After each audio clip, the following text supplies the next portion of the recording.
So welcome back to today's webinar. I hope you can all hear me. I'm called Sheila Choncho and I'll be moderating this webinar.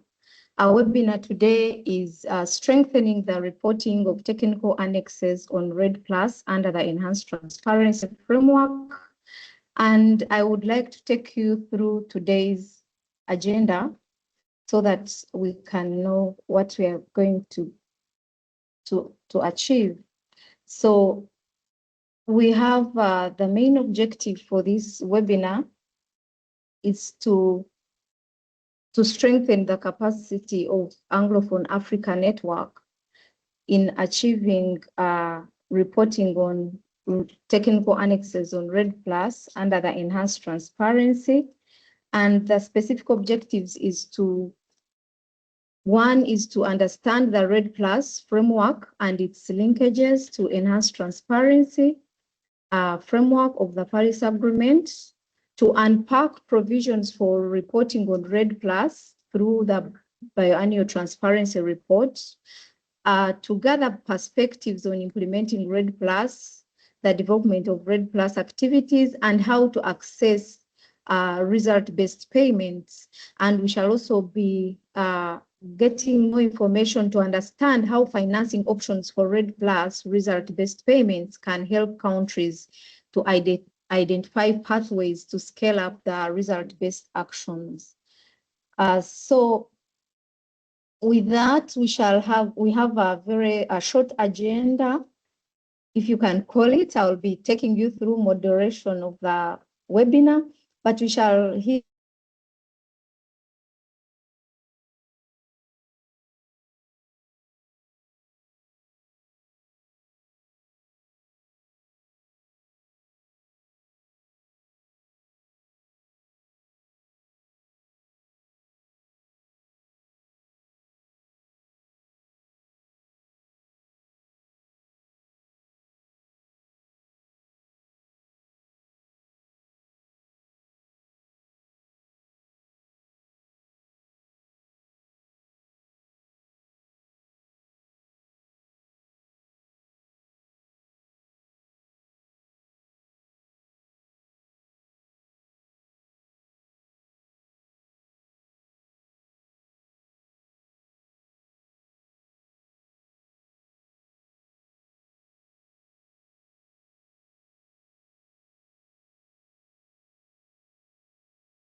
apologies about that. Like I mentioned, I'm on a mission and I think there is a challenge with network in this country, and I hope it is sorted now. Apologies about that. I didn't really have a big control on it.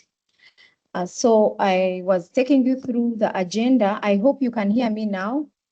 I was saying that we shall hear opening remarks from Mr. Dak, who is the team lead for at UNFCCC. I can see a hand. Can you hear me?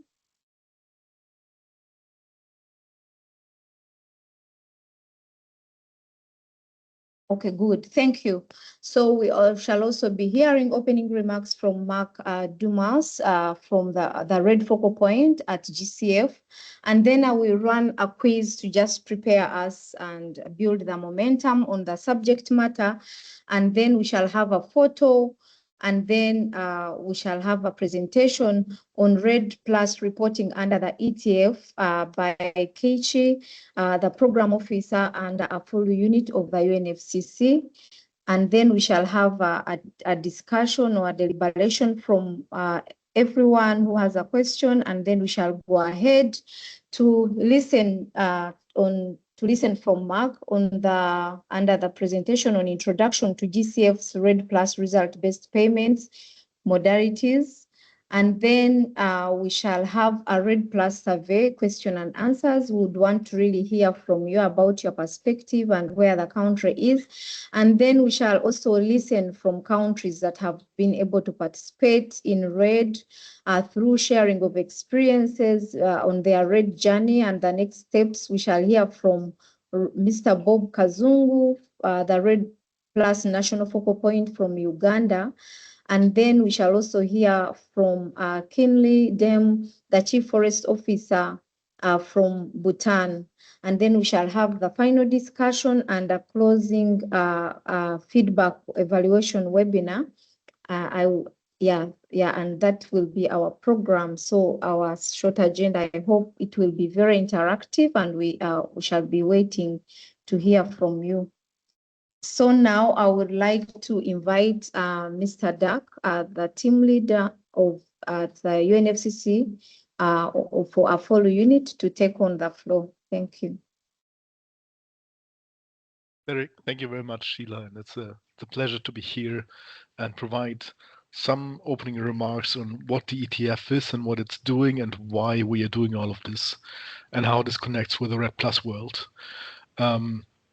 And I'm staying on the more higher level in the discussion because you will get a more technical presentation from my colleague Keiichi later. But to me, the enhanced transparency framework really is the backbone of the Paris Agreement. This is where countries are obliged to send their data every 2 years, including the data gaps for developing countries, including their capacity building needs, including their needs for means of implementation, for climate finance, for technology transfer, etc., and make this public and really have a snapshot of where the countries stand. And I think this gives two things. It first gives an honest assessment where every country is and what is needed to make the Paris Agreement implementation a success. And second, it also establishes teams in the countries that are permanently looking at these issues. They are responsible for the reporting, but they're also responsible for everything that happens in between, or at least for tracking that and monitoring that and keeping an eye on that issue. Every 2 years, they are submitting the biannual transparency report, and that's the vehicle to submit also the REDD Plus results. And this was decided already in 2013, at that time with biannual update reports under the convention, and it has been maintained since then. And I think there's good reasons for that. There's a lot of more REDD Plus reporting that has to happen before that, like the REDD Plus safeguards, the national strategy, the reference level, etc. But the results are really the final bit that needs to be submitted together with BTR, and there should be consistency between the data used in the BTR for the greenhouse gas inventory on land use change and forestry, and for REDD Plus. And that helps with a lot of the improvements in the last years came through the REDD Plus window, and in capacity building, also in monitoring, a lot of capacity building efforts and programs, and free satellite data or training on how to use that satellite data. And this allows the improvements made in REDD Plus to be reflected also in the BTR and drive the quality and the data for the bigger reporting. In the end, it's also a tool to work together to build transparency and trust of what is happening by including that. But it's not all. It also is the basis for, and it's also been agreed by parties, results-based payments. And that could be market-based or non-market-based. There are several windows, and you will hear the details on Article 6 and the Green Climate Fund that require all of these elements to be in place before. But it's also an opportunity to coordinate issues in the country when there is different financing opportunities to be explored. And maybe finally, it's also one thing to think about more, and I think that's more and more coming, is the synergies between the REDD+ reporting or the climate mitigation, emissions and removals reporting in general, and other reporting streams. Of course, the NDCs, but also maybe climate adaptation can build on the same data. We have more and more countries engaging in carbon markets and trying to explore how the forest data can work with that. Having consistency in all of these data sets needs some capacity, needs someone who is pulling all that together in a database and recalculating and reusing that data depending on which standard or which reporting is being done. But it also opens opportunities. I think that's what we want to encourage here as well. And of course, that also then opens synergies with sustainable development, with reporting to other conventions, to the Biodiversity Convention, to UNFCCC on combating desertification. So all of this, especially from the land perspective, especially if you look at the forest, should be seen as one area where there's multiple synergies that we can explore, that we should explore, and where webinars like this one will help to do that. First with greenhouse gas inventory reporting and REDD+ and explaining exactly how this works under the Paris Agreement and with the biannual transparency reports.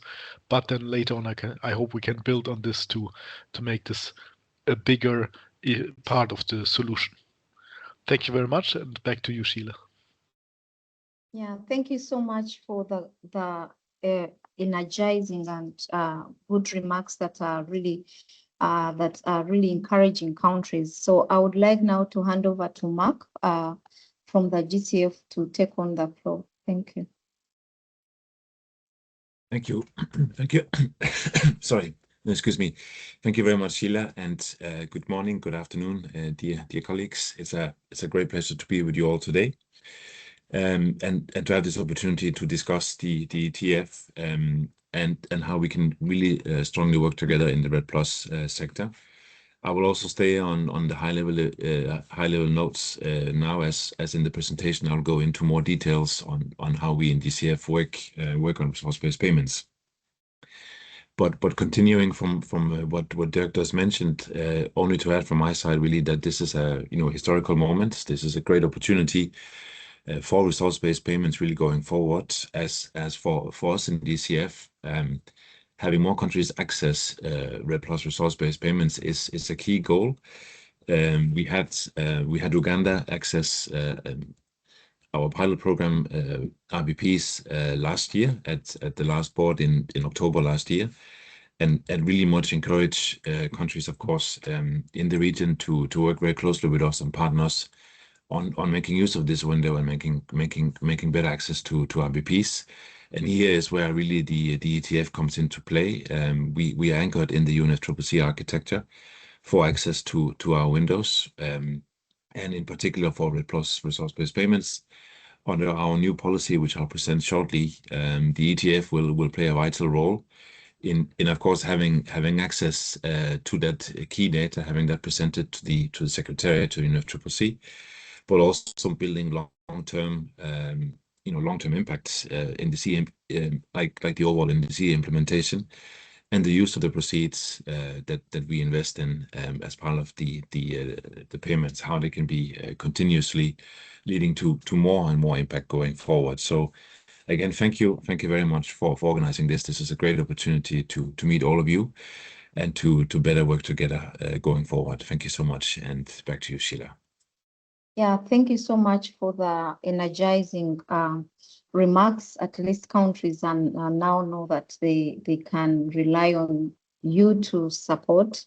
I would like to take this opportunity to request that I share the quiz, and then we can go on with the session.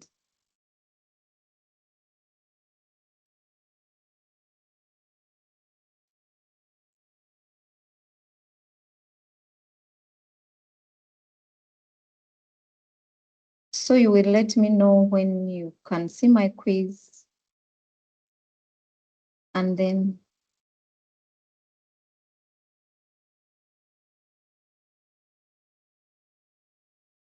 yeah, I will start the presentation of the quiz. Yes. So I'm going to put the next slide, which has instructions to enable you to scan the QR code, or if you cannot scan, you can also go to www.menti.com, and then it will request for a code, which is 64150871, so that you can access the code. We just have a few questions to build the momentum and also understand your level of knowledge on the REDD+, since we are reaching out to the whole of Anglophone Africa, and we are aware that not all countries are really participating in REDD, but there could be those potential that can also start their process on REDD participation. So kindly join, and we understand like the level of knowledge on the subject. So kindly, I can see only 7 people, so just scan the QR code or go to www.menti.com before we can start. I can see 10 people are joining. It would be nice that we all try to join, because we are many and we are more than 20. So it would be nice at least we get a relatively good number. Please go to www.menti.com and then we can start. I can see only 11 people, but maybe others will join us later. Good. So let me maybe start. I can see 13 now. Yeah. Maybe let me wait up to 15, then I can start. So maybe let me start. So the first question is, REDD stands for reducing emissions from deforestation and forest degradation in developing countries. The plus refers to the different elements. Please choose those that apply.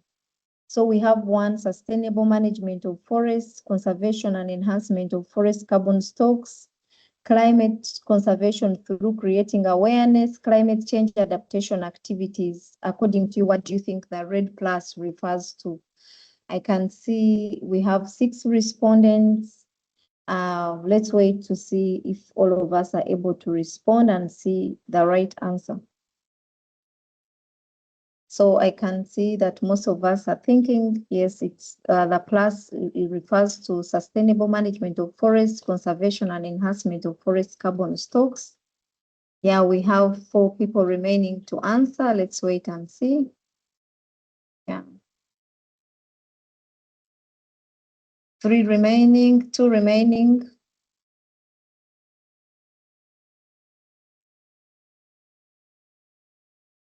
Yeah, maybe we can go with those since the 2 are not yet answered.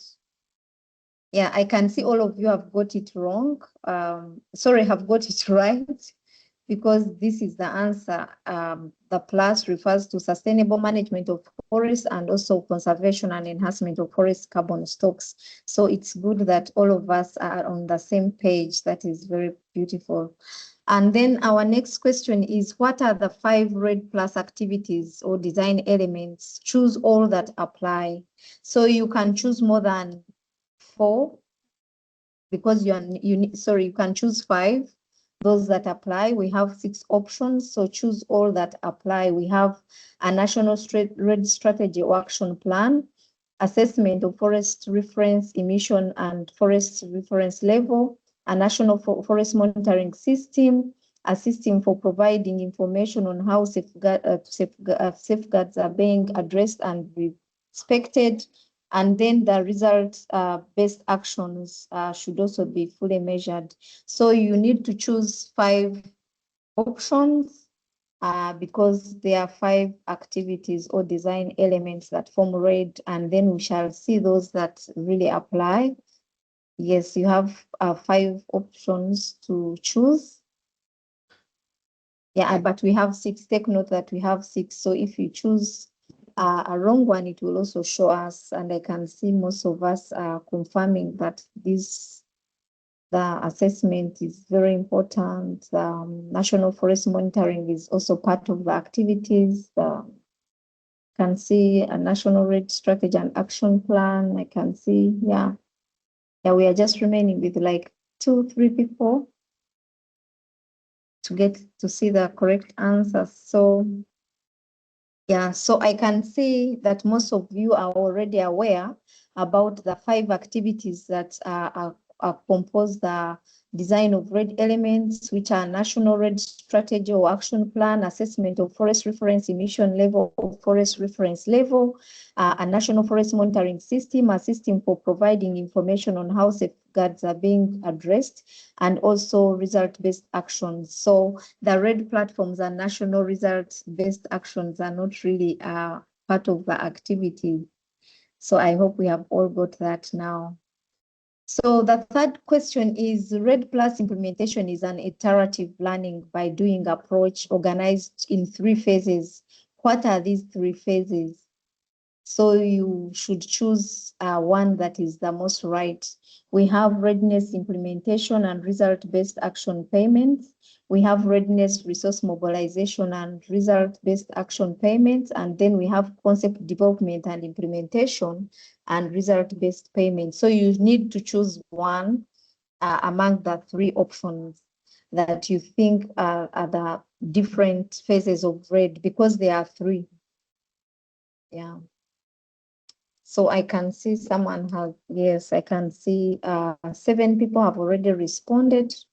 So we need to understand and get the right answer.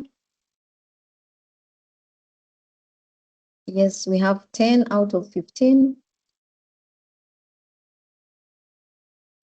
Yes, 5 people are remaining. Yes, now 4. Thank you. Yes, I can see, yeah, 12. Yes, that's a good number. So maybe let's see the correct answer. So the correct answer is 1, the first one, where 10 of you are agreeing that readiness implementation and result-based action payments are the 3 phases of REDD, and that's true. So these other 2 you are able to learn from these ones, that the 3 phases are readiness, implementation, and result-based action. So we have the lead board. I think that's why it is spring, and we have 8 players. Let me wait for all the players. Yeah, to go to the next question. So at the 40th meeting of the GCF board, the GCF board adopted a REDD Plus landmark policy.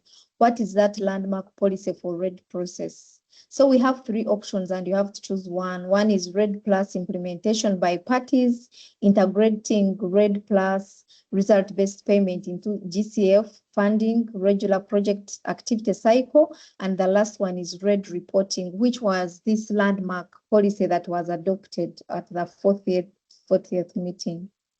Yeah, thank you so much. I can see most of you are already aware about this, which is very beautiful. And I think it will create a very good, it creates a very good foundation on our next presentation. So I think it has been taking note on how you have been participating, and we have those that are taking lead on this quiz. Yeah, we appreciate that. And then we have another question. In line with the Warsaw framework for REDD Plus, if countries want to apply REDD result payments under REDD Plus, which requirements need to be fulfilled? We have, you choose those that apply. We have submission of REDD results in Annex to the BTR, write an application to the UNFCCC Secretariat, write an application to GCF Secretariat, and then technical analysis of parties' REDD Plus results are coordinated by UNFCCC Secretariat. Which one do you think is in line with the Warsaw framework for REDD if countries want to apply for REDD results payments under REDD Plus? Which is that requirement that needs to be fulfilled? So I can see only 4, 5, 6 people would like to see if everyone knows what they are supposed to do. So kindly give us what you think is right so that we can learn better. Yeah, 11 of you have already given your responses. So let's wait to see the right answer. So the right answers are 2. You need to submit your REDD Plus results in an annex of the BTR, but also you need to do the technical analysis of parties' REDD results coordinated by the UNFCCC Secretariat. So these are the 2 key requirements that you must do. Yeah, so we shall go to our almost the last question. So would want to know from your side, from your perspective, I know not everyone might know, but how many countries do you think have submitted the REDD Plus results as an annex to their first BTR? And I think this one will also maybe encourage countries to know that they are supposed to submit an annex on REDD Plus. So how, in your guesswork, how many, guess that number of countries that have submitted globally? Because we are looking for a global figure, not just from Anglophone Africa. I'm waiting for someone who will get it right. Yeah. Yeah, we have 8 of you who have given your feedback. We are waiting for the other colleagues. Please give us that number. And 9 of you are trying to get us the number. Yeah. I don't know why the other 6 have not given us their response, but let's see.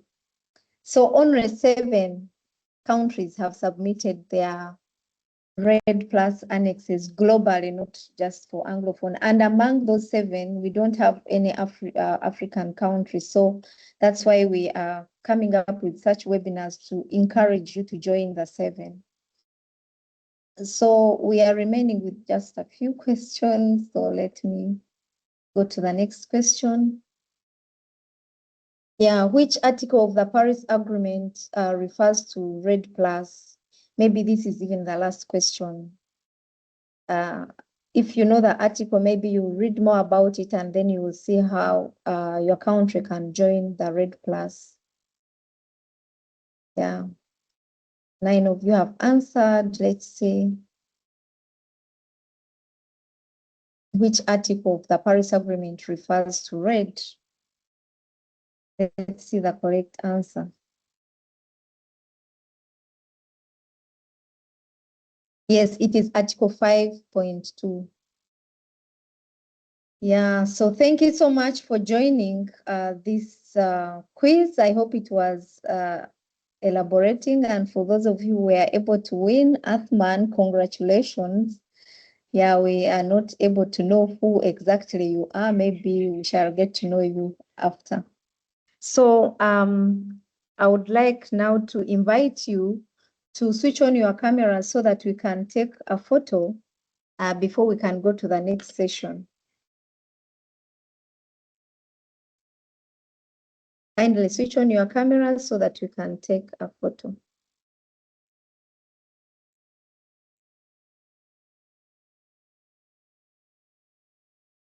So I will start with the first page.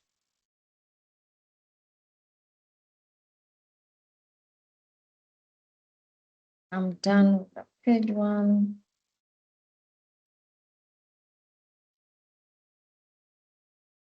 Yeah, let me take another one.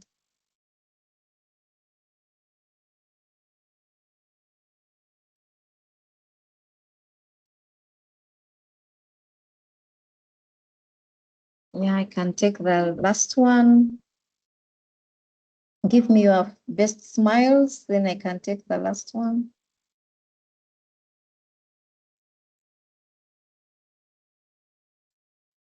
Yeah, thank you so much. So after this, let's go to our next presentation. Our next presentation is from Keiichi, and it's about REDD Plus reporting under the ETF. Keiichi, the floor is yours. Thank you, Shira. Let me share my screen.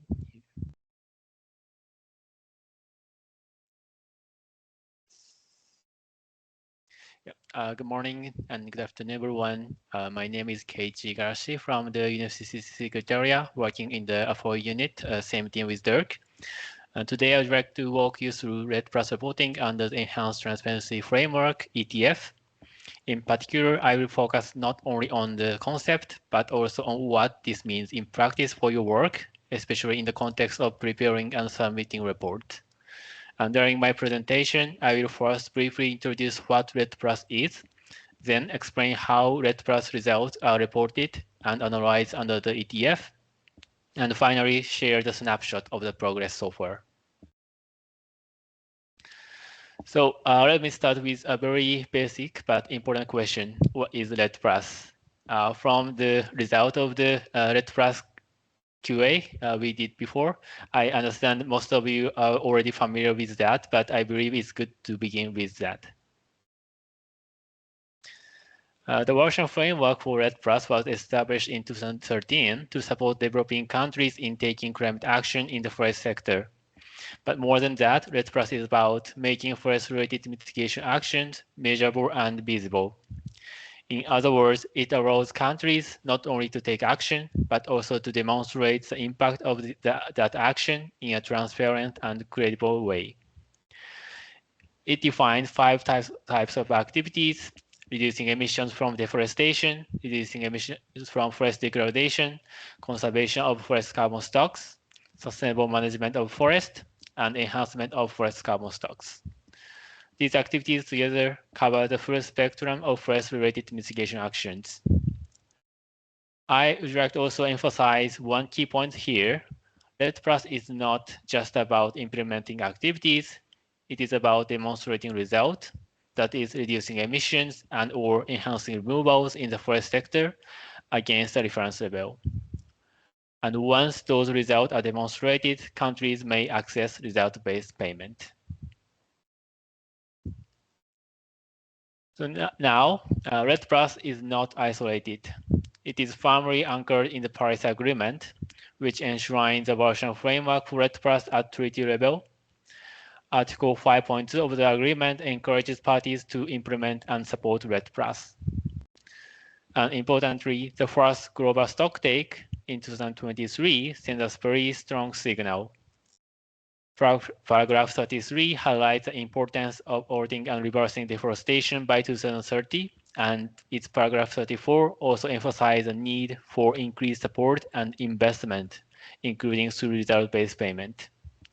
So REDD+ is not just a technical framework, it is a key tool for achieving global climate goals. So to access result-based payment, countries need to put in place 5 key elements. These are a national strategy or action plan, a forest reference emission level or forest reference level, a national forest monitoring system, safeguard information, and REDD+ result, which is the main theme of my presentation. You can think of these as the foundation of credibility, and without these elements, it is very difficult to demonstrate that results are real, measurable, and reliable. In particular, reference levels and REDD+ results undergo a technical assessment and technical analysis process, the outcome of which are summarized in technical report. Once all requirements are met, the information is published on the Lima REDD+ Information Hub of the REDD+ web platform. So I'll explain each element one by one. Now let me start with the national strategies or action plans. These are highly dependent on national circumstances.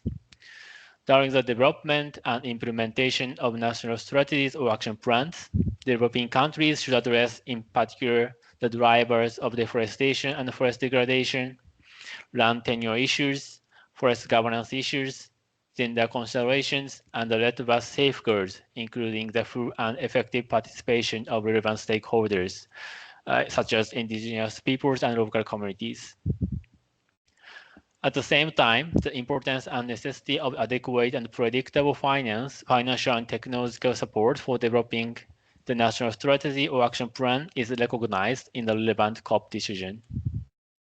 So in practice, this is where countries define how they plan to tackle deforestation and forest degradation. So this is really the starting point of REDD+ implementation. Next, we have forest reference emission labels and forest reference labels. These are essential benchmarks. They are expressed as tons of CO2 equivalent per year and represent the level of emissions or removals against which future performance will be assessed. So when a country reports REDD+ result, those results are compared against this reference level. Our reference level should be transparent and based on historical data.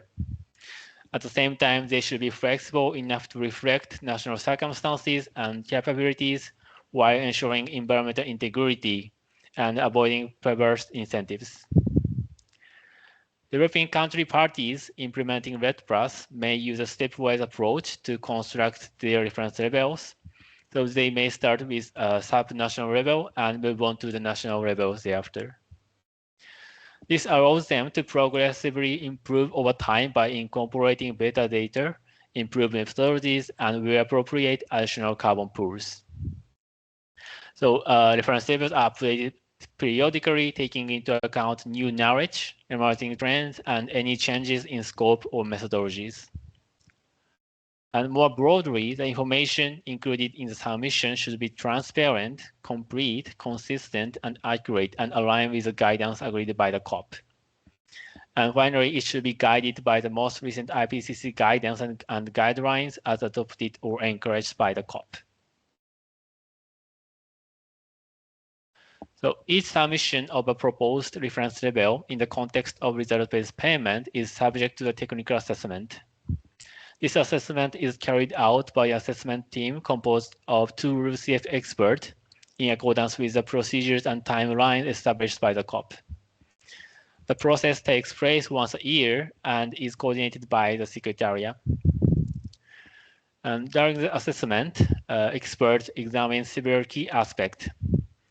They look at the consistency of the reference level with national GHG inventories, how historical data have been taken into account, and whether the data and method are transparent, complete, consistent, and accurate. They also check whether a description of relevant policies and plans has been provided, but I would like to emphasize here that experts do not assess these policies or plans themselves. They only check whether the information has been clearly reported. In addition, experts assess whether changes from previous submissions have been described, what pools, gases, and activities are included, whether the forest definition has been clearly provided, and whether any assumption about future policy changes have been included. Finally, they assess the overall consistency between the reference level value and the information provided in the submission. So it is important to emphasize that this process is facilitative and non-intrusive. So the goal of the technical assessment is not to judge or penalize, but rather to support countries in improving their submissions over time. Another key element is safeguard. Safeguards are a key element of REDD+, ensuring that actions are implemented in an environmentally and socially responsible way. When implementing REDD+ activities, countries are expected to promote and support a number of safeguards.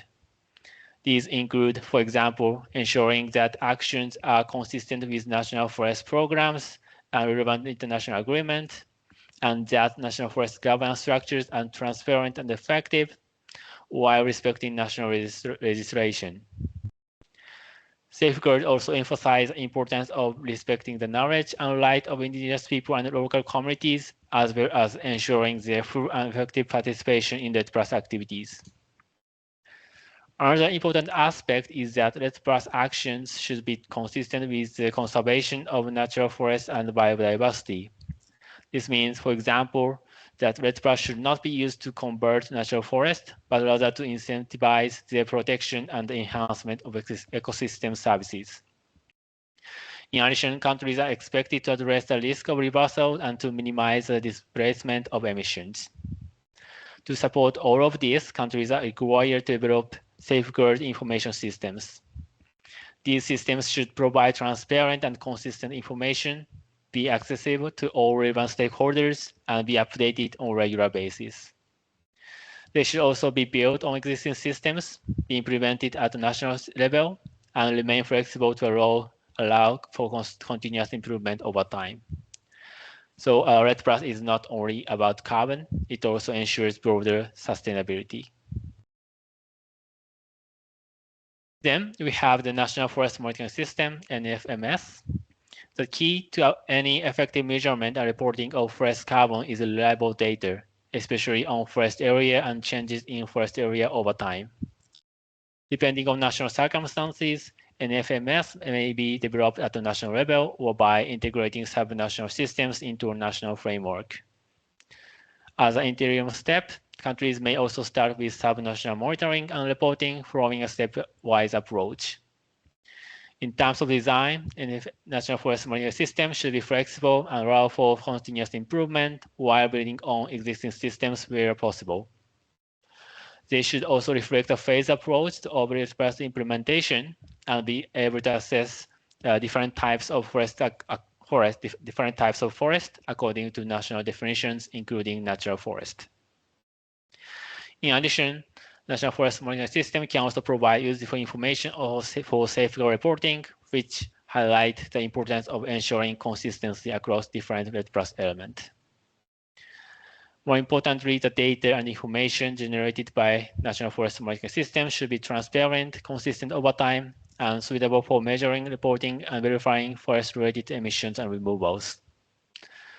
So to achieve this, countries are encouraged to use a combination of remote sensing and ground-based forest inventories. This combination allows for more robust estimate of emissions, removals, forest carbon stocks, and changes in forest area. So now, how do countries submit these elements? Developing country parties aiming to implement REDD Plus activities are invited to submit these elements to the Secretariat on voluntary basis whenever they consider themselves ready. Most elements such as national strategies or action plans, safeguard information summaries, and information on National Forest Monitoring System can be submitted at any time. In practice, this can be done simply by sending an email to the Secretariat, our REDD web platform at unfccc.int, typically through the National Focal Point or REDD Plus Focal Point. And forest reference emission levels and forest reference levels can also be submitted at any time. However, if countries wish to be included in a specific technical assessment cycle, they need to take into account a practical deadline, which is usually in early January. So while the system is flexible, the timing and planning remain important.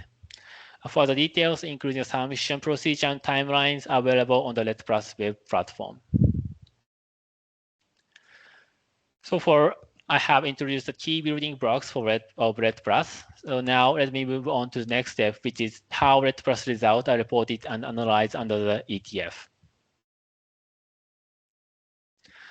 So when moving from the convention to the ETF under the Paris Agreement, some changes have been introduced to the technical analysis process for REDD Plus result. So first, REDD Plus results are now reported as part of the BTR. At the same time, the technical analysis is conducted alongside the technical expert review for the BTRs. In terms of the format, the process now follows the same approach as the technical expert review, meaning it can be conducted either in country or in a centralized setting. However, it is important to note that the core element of the technical analysis remain unchanged, including the scope of the process, the composition of the expert team, and the final output. So to report REDD Plus results, countries submit the technical annex as part of the BTR under the ETF. And REDD Plus results are expressed in tons of CO2 equivalent per year and are measured against established forest reference emission levels and or forest reference levels. And the data and information used to estimate these results should be transparent and consistent over time, as well as aligned with the established reference level. So it is very important to maintain consistency with the established reference levels when reporting results. So in this regard, The next includes key information, such as the assessed reference level, the result achieved, and the methodologies used. Also importantly, the information should allow the reconstruction of result. This ensures the transparency and credibility. And once submitted, the technical annex undergoes a technical analysis process. This process examines the consistency in methodologies, definitions, comprehensiveness, and information between assessed first reference levels and REDD+ result. And transparency, completeness, and accuracy of the data and information provided in the technical annex, consistency of the data and the information provided in the technical annex with the guidelines included in the annex to decision 14 CP19, and accuracy of REDD+ result. Again, this is a facilitative process aimed at improving the quality of reporting. As an output of the technical analysis, the rule-safe expert will develop, under their collective responsibility, a technical report to be published by the Secretariat. This report includes the data and information provided, the analysis conducted, areas for future technical improvement identified by the expert, and capacity development needs noted by the party.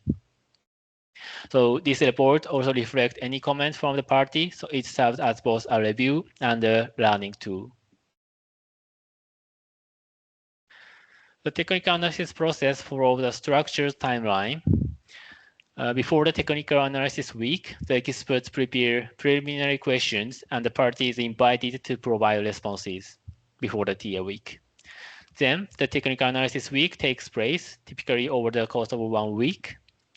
And after the TA week, the party may be requested to provide further clarification on any outstanding questions. And based on this exchange, the expert then prepare a draft of the technical analysis report. And the party is given an opportunity to review the draft and provide a comment, which are taken into account by the expert. And finally, the report is finalized and published on the REDD+ web platform. When everything proceeds smoothly, this process can typically be completed within about a year. And the photos you see here are from an in-country review in Colombia that I participated in last year. And during review week, the received expert engaged in detailed discussions with the country expert. And throughout the week, they exchanged questions and clarifications. And on Friday, last day, the expert delivered a final presentation summarizing their findings.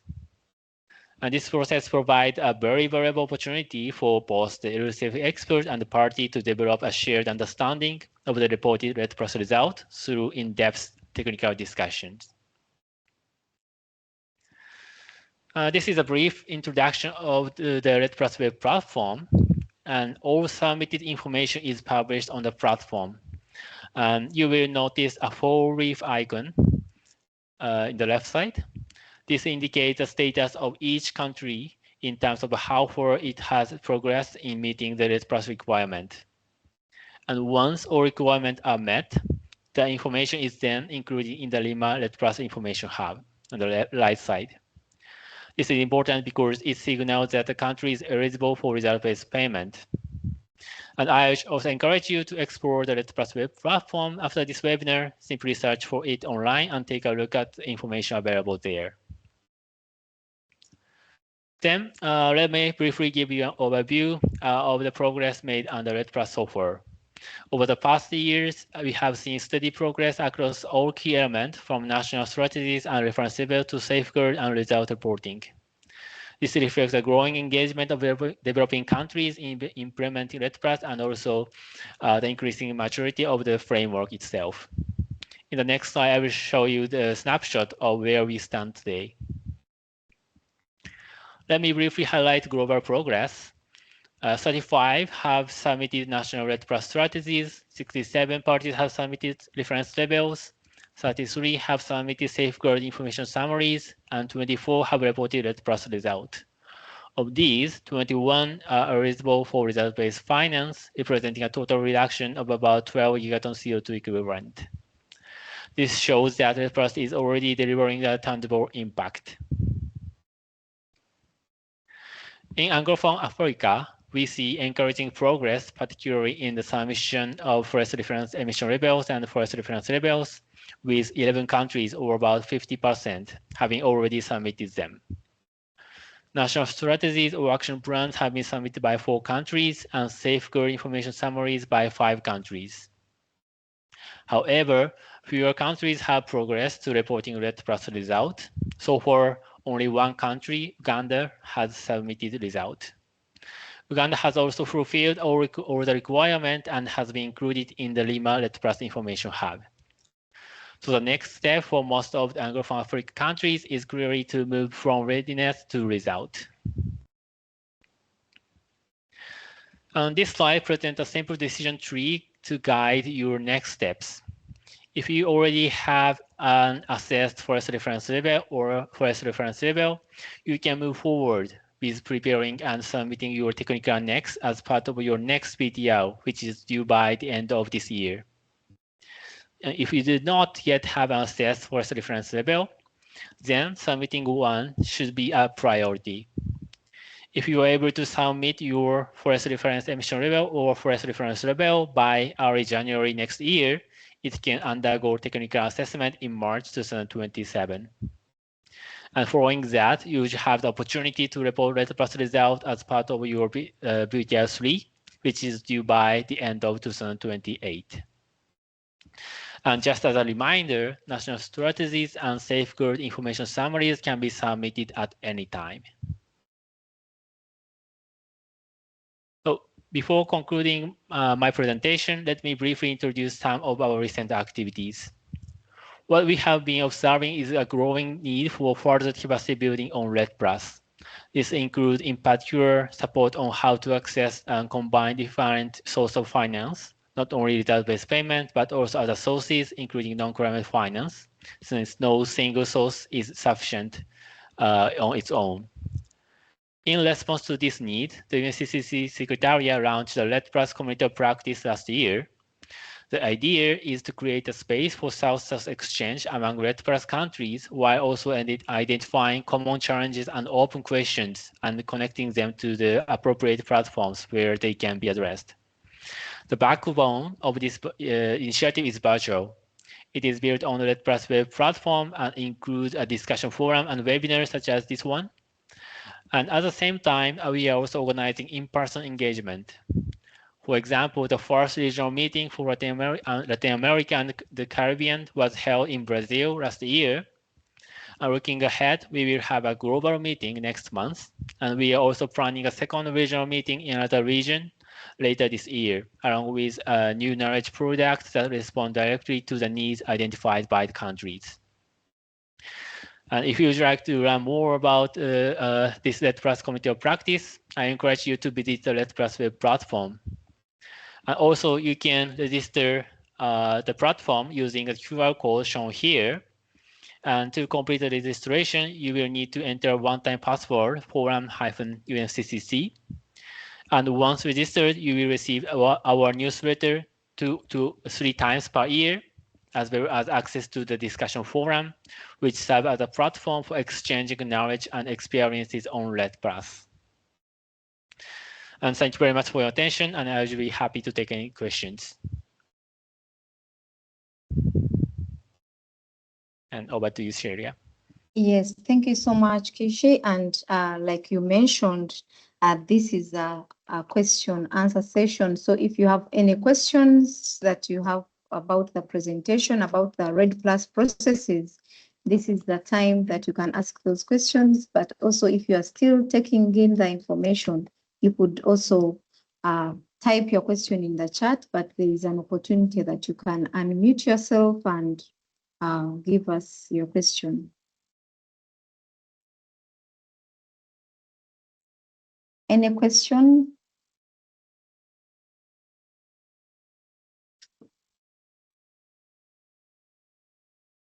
And if you come up some question during the webinar, you can put on the chat anytime, and I can respond.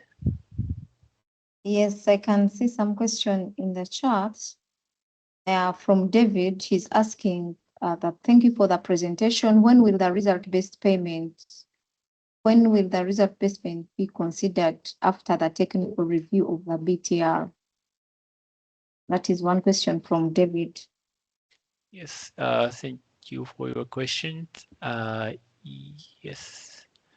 So like to seek the result-based payment, the party need to put 5 elements in place, as I'm showing on the slide. 1, national strategic action plans, forest reference levels, national forest monitoring systems, and safeguard information summaries, and REDD+ result. And yes, so normally the parties submit the 4 elements first, national strategies, reference level, forest monitoring systems, and safeguard. And lastly, parties can submit REDD+ result as an annex to the BTR. And after the technical analysis process, and once the technical analysis report is published on the REDD+ web platform, parties can seek the result-based payment.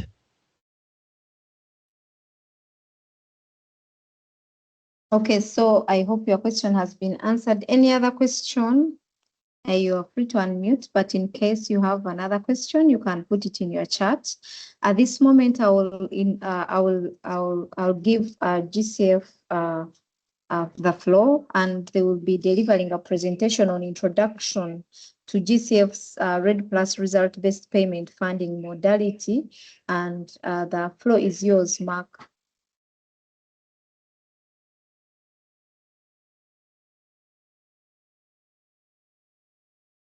Thank you so much, Sheila. Let me quickly put up the presentation here.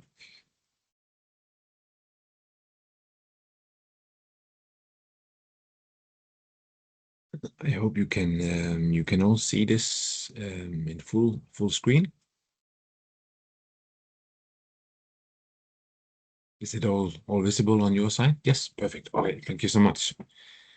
So thank you very much again, Sheila, for inviting us to this really great discussion today. I'm very pleased to have the opportunity to go through some of our work on the REDD+ resource-based payments, and in particularly the big landmark decision, as Sheila also mentioned earlier, which now makes resource-based payments in the DCF architecture a permanent window, which was only a pilot before, but I'll get into that. So really looking forward to this, and just starting off very briefly here with who is the DCF. You probably already maybe have seen this slide before, or have heard other colleagues talk about it, but just for a quick summary, we are the world's largest climate fund set up by the UNFCCC to serve the implementation of the Paris Agreements, and in particularly to zoom in and supporting developing countries to transition to low emission and climate resilient societies.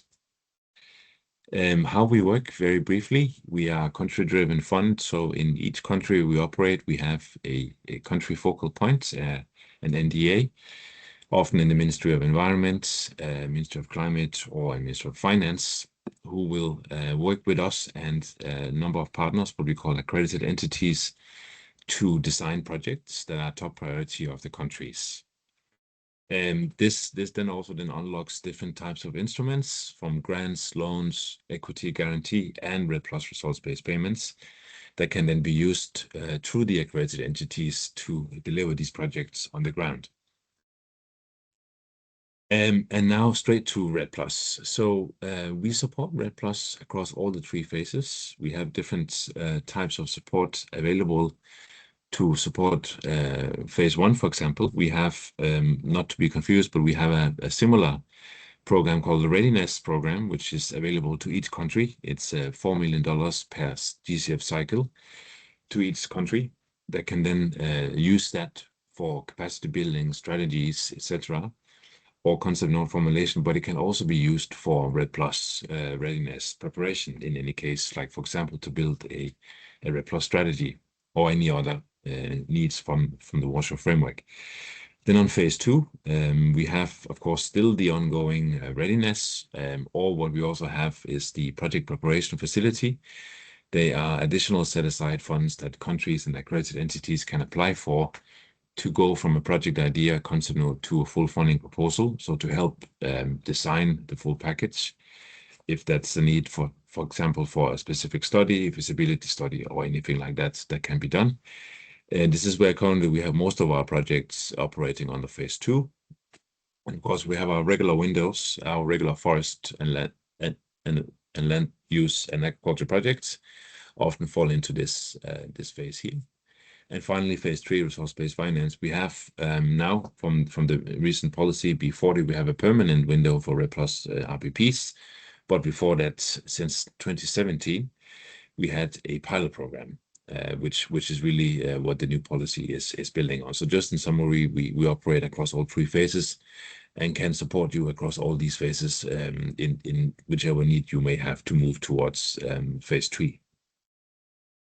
A quick recap of the pilot program. The last project was approved 2, 3, 4 weeks ago at the March board, Vietnam. And with that, the pilot program is now officially closed. We have 12 projects that were approved worth close to $720 million in resource-based payments.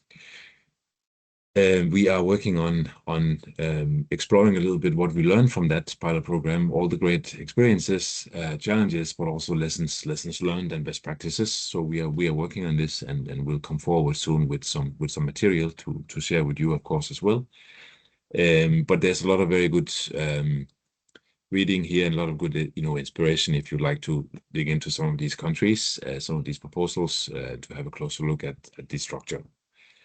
One thing to highlight here, which is an interesting study as we're digging into the data from the projects. This is how the countries and the 12 projects use the use of proceeds. So the resource-based payments were channeled into these key topics here, and you will see primarily MRV monitoring systems, 10 out of 12 countries, as well as governance and institutional support. This is where the majority of the funds of those 720 million went to. Of course, also other points here. But we are working on exploring these data a lot more to see what really we can learn from all this. But there's a lot of really wealth of knowledge from the pilot program. Going forward now into the new policy, the Warsaw framework remains really the key criteria. So to have these elements in place of the framework, in addition to of course also the REDD+ results, this is really the entry point to the payments, to the RPP window. But it doesn't mean that they have to be finalized when you approach the DCF with a consent note. But at the end goal, of course, before the funding proposal is finalized, these need to be all ready. So to the B40 policy. So we are really excited that the board approved this policy close to 2 years ago now, making now REDD+ resource-based payments a permanent feature of the DCF structure. As I mentioned before, we had the pilot program where funds were set aside to test and operationalize this in the DCF structure to see how it worked, and we've learned a lot from that, which really was the foundation for this policy. Many of the things remain the same as in the pilot program. As I mentioned, the Warsaw framework really is the key core of this, which will really be used for also assessing the final payments that will be done for the presented results. The results period, let's say the eligibility of results for this cycle, for this DCF cycle, is from 2018 to 2022. For the pilot program, it was 2014 to 2018. So the results period will change every time we have a DCF cycle change, which for now, this cycle, the second cycle, will run until end of next year. And then GCF3 will start in 2028, where it will operate then from like the eligible results period will then be 2022 to 2026. So we will change that every time as we go into a new cycle. We have a cap here of 20 million tons of results per country to be presented. This is to ensure that there's an equal presentation across the board, with now a value of $8 per ton instead of the $5 per ton which we paid in the pilot program.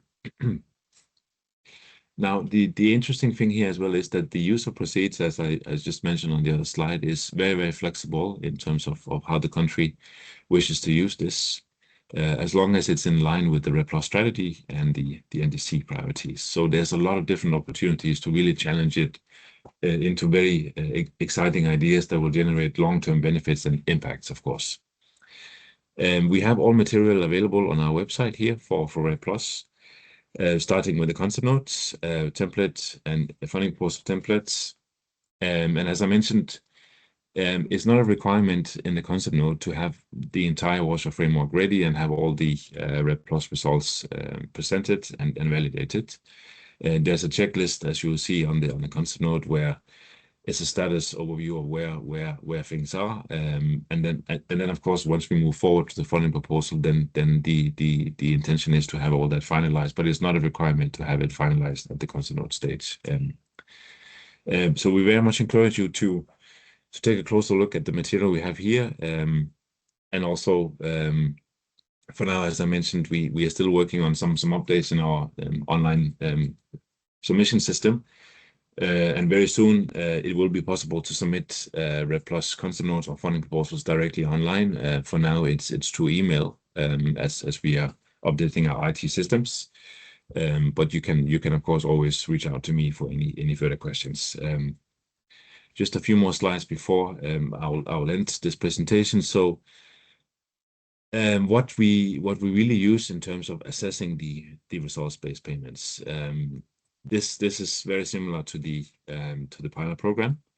So there will be a proposed volume of results presented. This will then be assessed against a scorecard, which is available also on the website. It's part of the policy that was approved, which the Secretariat will review together with the independent technical advisory panel and decide on a scoring. And that scoring is based on qualitative and quantitative measures of the Warsaw framework, of the REDD+ results, and then using this formula you see here, we then come to let's say a final value, which we can then multiply with the $8 per ton. There's a maximum score here of 44. It was 48 in the pilot program. But this is really what is based on the REDD+ results, the FREL, and a few other matters that are also related to non-carbon benefits, indirect and directly. And this is the backbone of how the Secretariat and the ITAB will determine that final payment. Here's an example of what it looks like. Often you will see here on the carbon elements on the left, then the evaluation, it can be fail or score 1 or 2. In some cases can be a little bit higher, and then some indicative guidance here of what these different scores mean. So this can also be a very, very interesting reading for you to go through and then test also what potentially could be the scoring and the payment that you could look at in the future. But as mentioned again, here we have all the material, so please take a closer look. And of course, very, very happy to organize a follow-up conversation with any of you, also directly with the country teams we have covering different countries in Africa. And of course, anything related to REDD+, you're always welcome to reach out to me, and we can have a closer conversation. Thank you so much.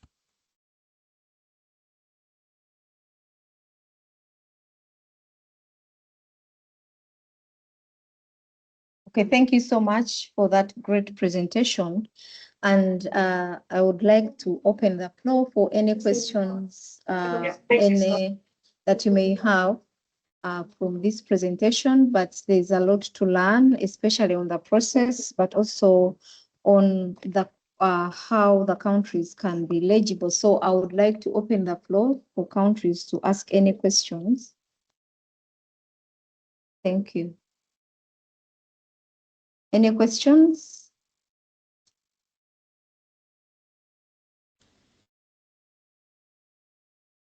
There's a question in the chat.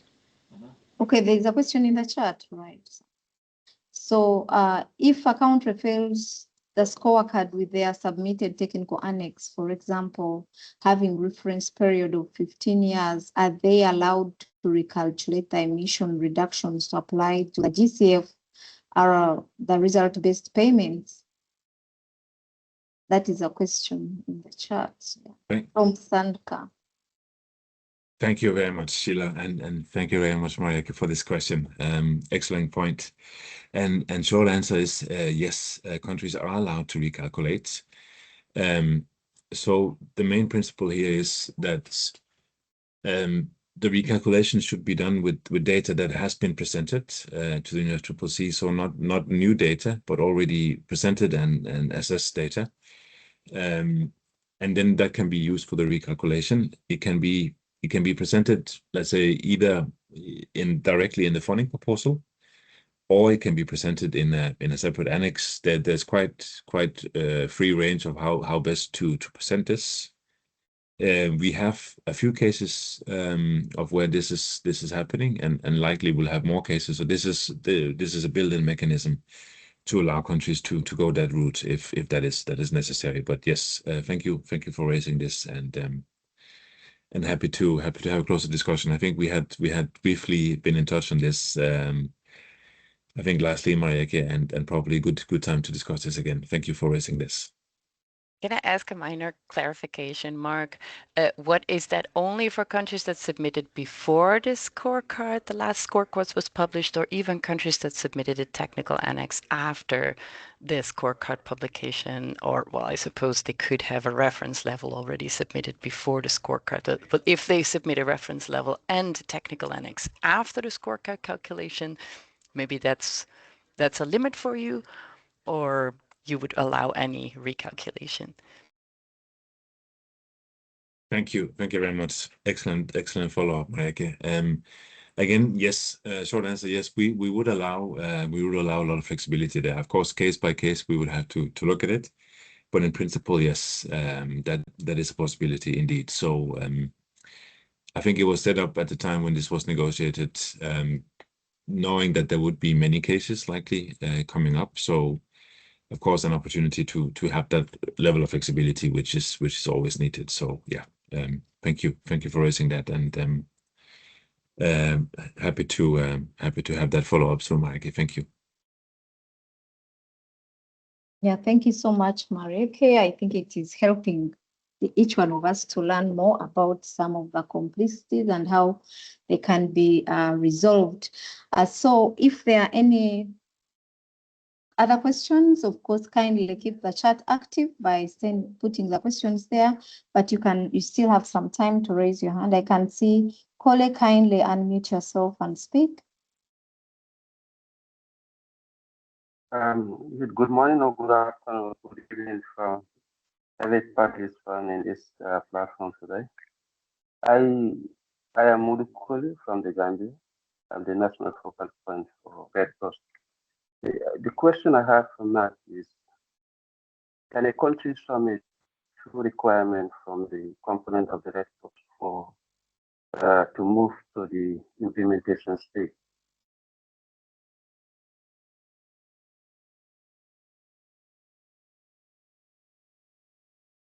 Thank you very much, Mr. Colley. So if I heard your question correctly, it was to also identify the support that could be needed to move, let's say, phase 1 or phase 2 to the final phase. Was that correctly understood, or?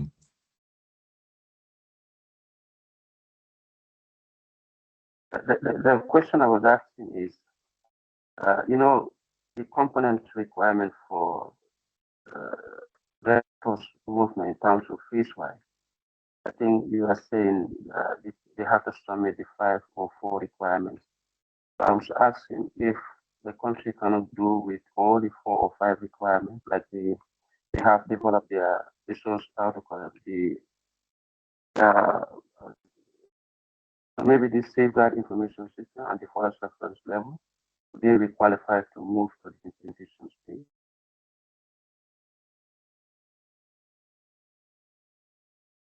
Thank you very much. Yes, so sorry, I had a bit of problem with my audio here, but if I understood correctly, sir, definitely, let's say when you submit a concept note, there will be some elements that will be in place, and of course, always some elements that may not be in place, and that's absolutely fine.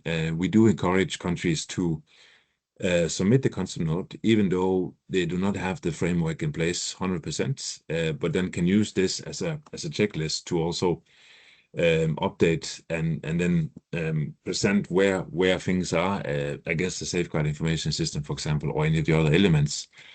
And then you can then also use that checklist to prepare a project preparation facility application. So an additional set-aside fund that will help, that could help not only build the funding proposal, but also finalize some of these elements of the Warsaw framework that are not fully ready yet. So that is another opportunity that can be done while building the funding proposal down the road. So there's no time limit to do that. Of course, the only pressing time issue is, of course, the eligibility period. So if the results are ready for this cycle, the only chance would be to present them this year or next year.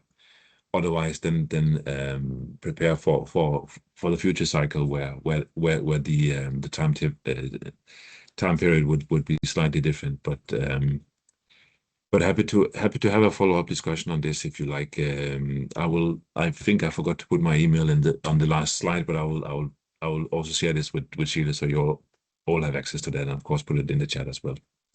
Thank you. Yeah, thank you so much. I'll share all the presentation on our platform. And of course, if the email is there, you will be able to have that email and get in touch. Thank you so much. So I have a very short survey as we prepare to listen to countries on how they have been able to go through the journey for REDD+. And I will just request that we join the survey to understand more, especially some of the I saw one of the question was asking about some of what I already have in the survey. So maybe we shall be able to understand that better from the different countries. So I will request that you still go to your Menti and go to www.menti.com and put this code 28060555. And or you can scan the QR code. There are just a few questions that will help us to prepare for the next session on the experiences from Bhutan, Uganda, and if you have someone from Indonesia, they will a bit speak about also their experiences. But let us first have this survey. So we have 7 people already, and I will just go to the first question. In which REDD+ phase is your country? We would want to really understand the different countries and appreciate they are at different stages. Would like to appreciate at which stage you are. Are you at the readiness? Are you at implementation and transformation stage? Are you at the results based stage? At which stage are you? I can see we have a few countries that are at stage 2. We also have those that are at readiness stage, and then we have some countries that have also not yet started. Let me wait for all the respondents so that I can maybe make a good guess of how we are progressing. Yeah, then we have, more countries are actually doing the readiness. So that is really encouraging, and we encourage more countries to start the process so that we can go through all the phases, and maybe in the BTR3 or BTR4, you are able to also report on REDD. So I can see most of the countries are in phase 1 and phase 2, and also some countries are already in phase 3. So, but also a few countries have not yet started based on this response. So we are encouraging you that you can reach out for support. We have already, from the previous speakers, they are saying their doors are open for whatever support you may require. So please reach out and get support to move from one phase to another. So the second question is, what are the key challenges your country is facing or is likely to face in its REDD+ journey? because I can see your different faces. We have maybe, I try to categorize, but I know there are other challenges that might be beyond this. But in a nutshell, ensuring meaningful sources of finance, private sector engagement, some countries might have political intervention in REDD activities, institutional arrangements and coordination in various government levels, benefit sharing and addressing the tenure insecurity, carbon measurement challenges. So I can see the challenges in different countries across so many elements, and I know there could be specific challenges for different countries that are not even categorized under these 7. So we really appreciate that most of you have some challenges in institutional arrangements and then others in ensuring meaningful sources of finances. And I'm glad that the GCF focal point has been able to elaborate on some of those, how they can be addressed, but you can still reach out to get more clarification. Our next question is, what are the biggest challenges in relation to preparing the REDD technical assessments, analyses, sorry, yeah, reports? What are the biggest challenges that you might face at national level? Do you have any challenges anyway? So would want to hear from you. What are those challenges that you may have?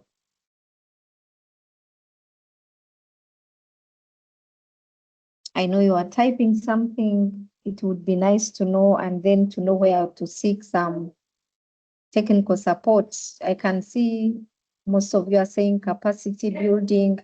I would like to recognize that we have someone from FAO here. I saw Marieke, I saw Ratio, so all those are could provide some support. Kindly reach out, but also I can see there's a lot of lack of capacity, data collection and analysis. So you will have to reach out to FAO. I saw Marieke, I saw Ratio. You can also reach out to the UNFCCC focal point, the ones that have made a presentation, to guide you on where you can get the capacity, documentation and data consistency. That one can also be supported as part of capacity. So it's good to know the biggest challenges, and of course we can also have a discussion on those specific challenges that are unique to each of the countries, to be able to see how we can maneuver and support. Shortage of expertise and uncertainty analysis and data on removals and related analysis. So you can always get support from the different agencies and institutions that are providing support. Documentation and documentation on data and inconsistencies. Okay. Yeah, thank you. Then the other question is, which aspects of REDD do you have difficulty to understand based on the stage where you are or on the phase where you are? Which aspect of REDD do you have difficulty to understand? It sounds the same, but it might be a bit different to figure out the specific capacity needs now at your context. Okay, no, I can see everyone is saying, a few people have responded as saying no. Okay, so which means the various aspects are clear to understand. Okay, someone is saying REDD Annex. Okay. All right, so I appreciate that feedback. Yeah, unless we have any other response, we can go to the next. I think this was the last question. Yeah, the last question is this one. Are you planning to submit your TR together with your next BTR? Would we want to really hear from you what your plans are? That would be nice for us to appreciate and know where to put effort. So are you planning to submit your TR with together with your next BTR submission? Let's see those that are planning from this meeting. So we can see 5 maybe I imagine 5 countries, or they could be 3 from one country, but at least 5 of the representation here, I have that plan, which is encouraging. And I imagine since this is Anglophone Africa, we shall have 5 of you to be the first ones to submit your annex on REDD in your next submission of your BTR. And this is really encouraging. Kindly reach out where you need support to submit. Yeah, it will be something very good. Yeah, sorry, I had another question. So what are your next steps? You can just let us know your next steps on your country that your country will be able to take in the REDD journey. Like from here, based on the phase where you are, what are your next steps? Because if you, for instance, plan to submit, then you should have a clear roadmap on what your next steps are specifically for the REDD journey. Enhance institutional arrangements, submission of the concept, that is encouraging. Yeah. Or even if you have not thought about those steps, it would be nice to have a reflection on the next steps for you to be able to submit in the next BTR. So yes, I can see submit a concept note, explore on the next round of GCF result-based, and possibly also with other standards like art trees, submission of the concept note. Yeah, that is very encouraging that there is already a reflection on the next steps, and that is very good. Yeah. Yeah, so thank you so much for joining this survey, and we shall also share this survey with our colleagues that are providing support in REDD, so that they are able to know those specific areas that Anglophone Africa might require. So at this moment, I would like to invite the countries that will be sharing their experiences on their REDD Plus journey. And I will start by inviting Mr. Bob Kazungu from Uganda to take the floor to share the journey on their REDD Plus. Mr. Bob, the floor is yours.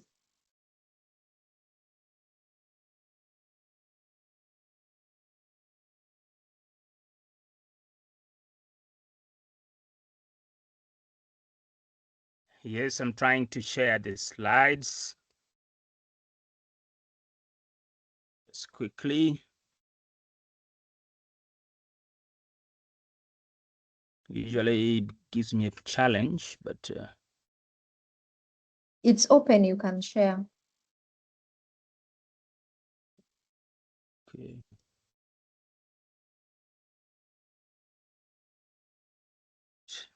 Okay. Just 1 minute. Let me go back to see whether they're actually okay. They're actually.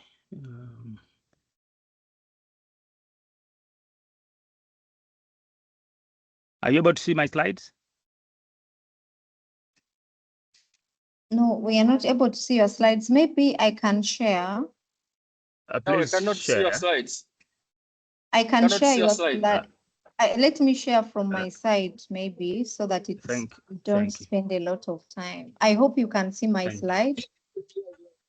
Thank Yes, you. we can see. Thank you very much. Thank you very much, Sheila. I think maybe because I'm close to some lions here. I'm at the zoo in the country. Maybe that's why the sharing is also. Anyway, so are you able to hear me? Yes, we can hear you. Wonderful. So my name is Bob Kazungu, the National REDD Plus focal point for Uganda. And what a pleasure to be sharing our experience as a country all the way from the time of readiness in 2009 till now that we have been able to receive results-based payments from the GCF. Next slide.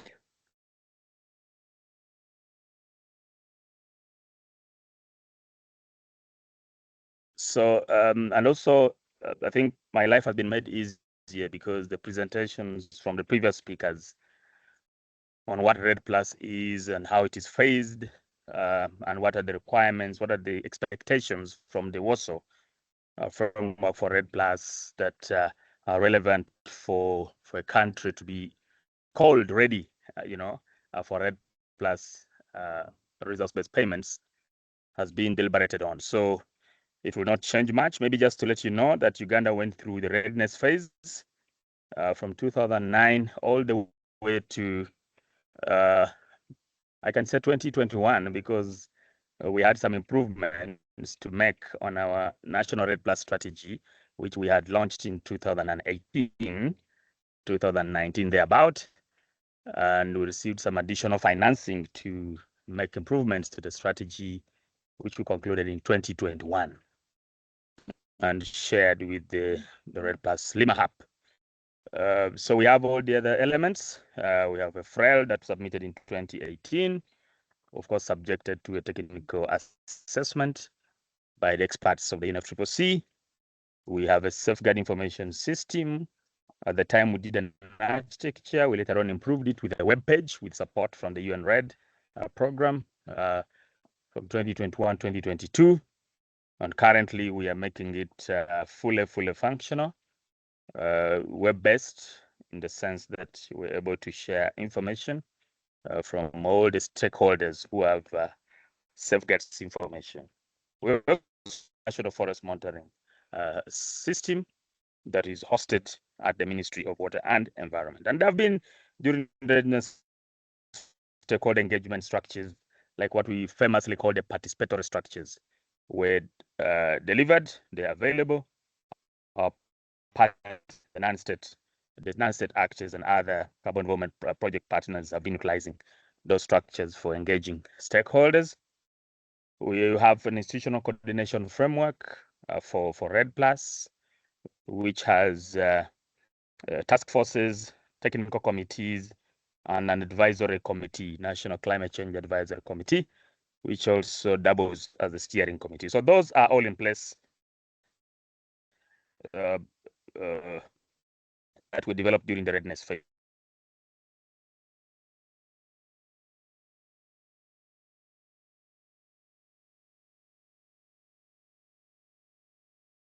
And of course, meant that we specific to the results that we submitted for the year 2016-2017 that we used to benefit from the GSF RRP funding. And of course, those results were tantamount to about 8 million tons of carbon dioxide equivalent. And currently from the board 43 approval last year of the GCF, we're able to receive $31 million. Of course, somebody would say if it was 8 million tons at $5 US per ton, why 31? That was explained from the subtraction that we have to take care of the risk of reversals. What some technocrats want to call buffers. Next slide. So that is how we have journeyed. And how do we relate to the enhanced transparency framework? Of course, Uganda is yet to submit a technical annex to the BTR. We've only done that for the BUR. As you can see, with our FREL submitted in 2017 and revised, of course, the technical assessment and submitted in 2018. And then we did the technical analysis 2021. Then we submitted, the results in 2020 that underwent an analysis. And then we had results submitted to the GCF for funding. So we are yet to get involved in submission of a technical annex to the BTR. Of course, subject to the submission of the BTR by our DNA, the UNFCCC, that is the Climate Change Department. We will prepare the roadmap as a country together with the Climate Change Department with support of the UNFCCC, think Sheila was greatly involved in that, to submit an annex alongside the BTR. Next slide.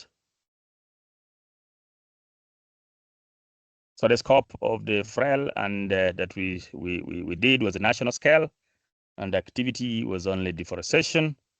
The pools were both above and below ground biomass, and we only concentrated on the carbon dioxide gas. So we adopted a stepwise approach, prioritizing robustness and credibility over completeness, because our experience as a country, and I would like the countries on this call to know that it's very difficult sometimes to have complete data. For example, degradation at the time was very difficult to look at and analyze. Right now, we are able to do some work on degradation. So it's better you start with what you have, and then you keep improving moving forward. Next slide. And as you can see, our results were calculated based on that. I know there were, in the previous presentation, there was some bit of touch on this, but our inputs are largely activity data, land use change maps, and emission factors, which we generate from our national forest inventory. We did an inventory in 2019. We've been improving our activity data with recent support from UNREDD program. And we're basing a lot, of course, at the time on the IPCC 2006 guidelines. We have been a tier 1 country, so we benefit a lot from the existing IPCC frameworks, but we do look so much at the guidance from the UNFCCC. So the Uganda's REDD+ results, generally speaking, are derived using IPCC compliant methodologies, combining activity data and emission factors. That is in summary. Next slide. The monitoring system that we have combines remote sensing and ground inventory, uses bias-corrected sampling methods at the time.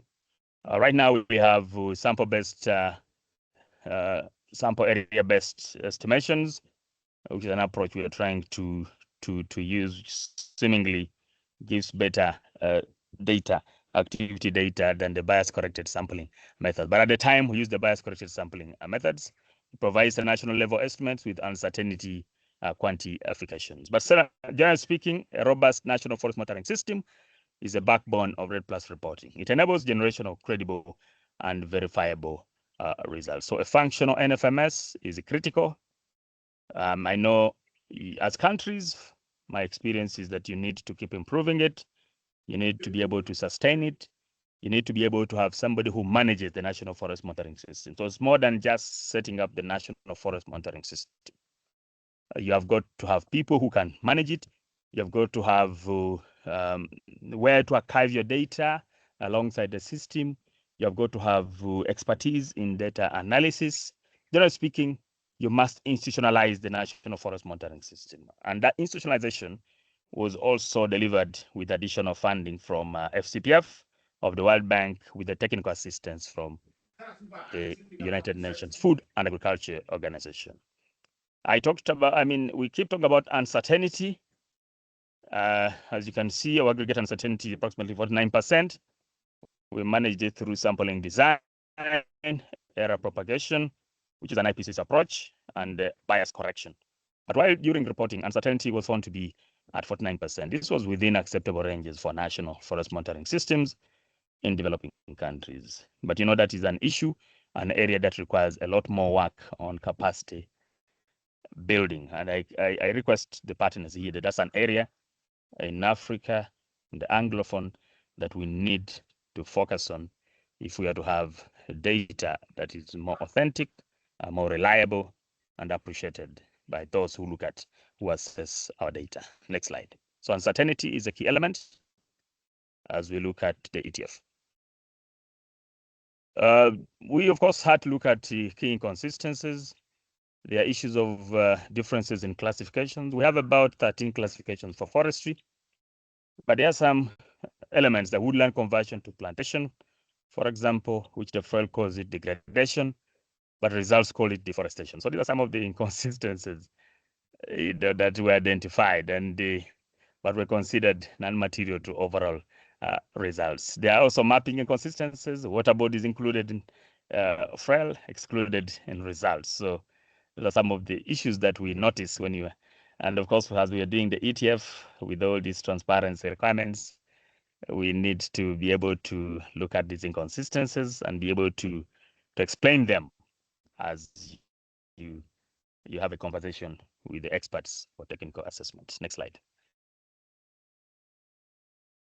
So before that, what did Uganda get right from UNFCCC assessment? We got right the definition of forests. We define our forests interestingly, 30% canopy cover, 1 hectare, 4-meter height.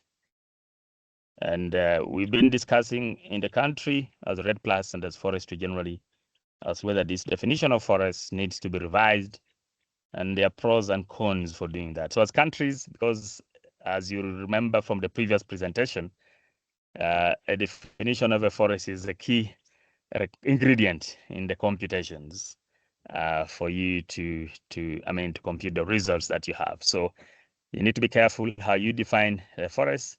Depends a lot on national circumstances. We make reference to the UN definition, but the country has its circumstances. So you need to be quite consistent and careful on how you define your forest. You need to be sure of the carbon pools and below and above ground. You need to be sure of the gas that you want to focus your energy on. Is it methane? Is it carbon dioxide? That's quite important. National coverage is quite useful because it takes care of many things, the leakage aspects and the others. Also the consistency of emission factor methodologies and the strength of the transparency improvements that you have. So summarily speaking, this level of methodological consistency was critical in ensuring eligibility for our results-based payments that we submitted to UNFCCC. Next slide. Why did we consider only deforestation?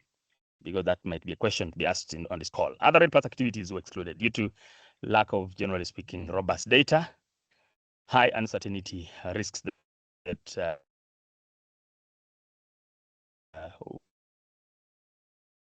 we saw with the other activities. So Uganda adopted a size improve. So with the UN REDD current support from 2023, we've been trying to improve on our data, improve on our systems to be able now to, of course, the methodologies have generally improved, the sample-based area estimate, and we're able now to tackle degradation.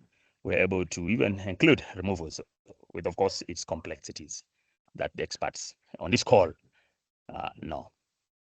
So what are the next steps? We want to expand our scope, including soil carbon, for example, deadwood, non-carbon dioxide gases, additional REDD Plus activities as we progress beyond our receiving results-based payments from the GCF. We want to improve on our accuracy of activity data and emission factors. We've done a lot of forest plantation tracking, and right now we're trying to look at the forest plantation datasets and delivering on specific emission factors for plantations to employ within our methodologies. We want to continue strengthening our resolution using high resolution satellite imagery. We have Planet, we have a lot of improvements, even Sentinel utilization. We want to enhance our national forest monitoring system, and we want to improve our capability to monitor our trends annually, because that is quite critical. So generally speaking, Uganda is transitioning to a comprehensive, more accurate, full-scale REDD Plus accounting framework. In fact, we are going to deploy some of the resources from the GCF resource-based payments to improve our monitoring, reporting, and verification. Next slide. So generally speaking, our experience shows that transparency is not just about reporting. It's about unlocking finance, strengthening governance, and delivering real climate action. I want to thank you. Thank you so much, Bob, for your presentation. I don't know if colleagues have any questions to ask. In the chat, I don't know if there are questions. Are there So I'm seeing a question. I think it is from John. I don't know if it's meant for you. I think someone has already responded to that. So to manage time, I might not really go into that question. Okay, so are there any questions specifically for Bob or any need for clarification on how Uganda has gone through the journey? It would be nice also if you have those, we can organize a peer-to-peer learning for the different countries to learn from Uganda. And I think Uganda would be willing to share more detailed experiences. But if you have any questions for now, kindly share with us in the chat, or you can unmute yourself and speak. But if there are no questions, I will invite Kenle Dem to share his experience from Bhutan. I hope we also have maybe someone from Indonesia. They can also share their experience, but we shall first hear from Bhutan. Thank you.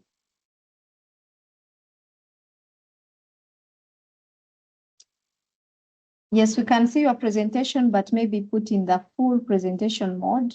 Yeah, thank you. So the floor is yours. The presentation has disappeared. You might need to reshare again. To reshare. Thank you, Sheila. Thank you for the invitation. Thank you to you and the team. Maybe I would like to, maybe I'll turn off the camera because I'm out of station and the network is not very good. Okay. So I'll start the presentation. Okay, thank you.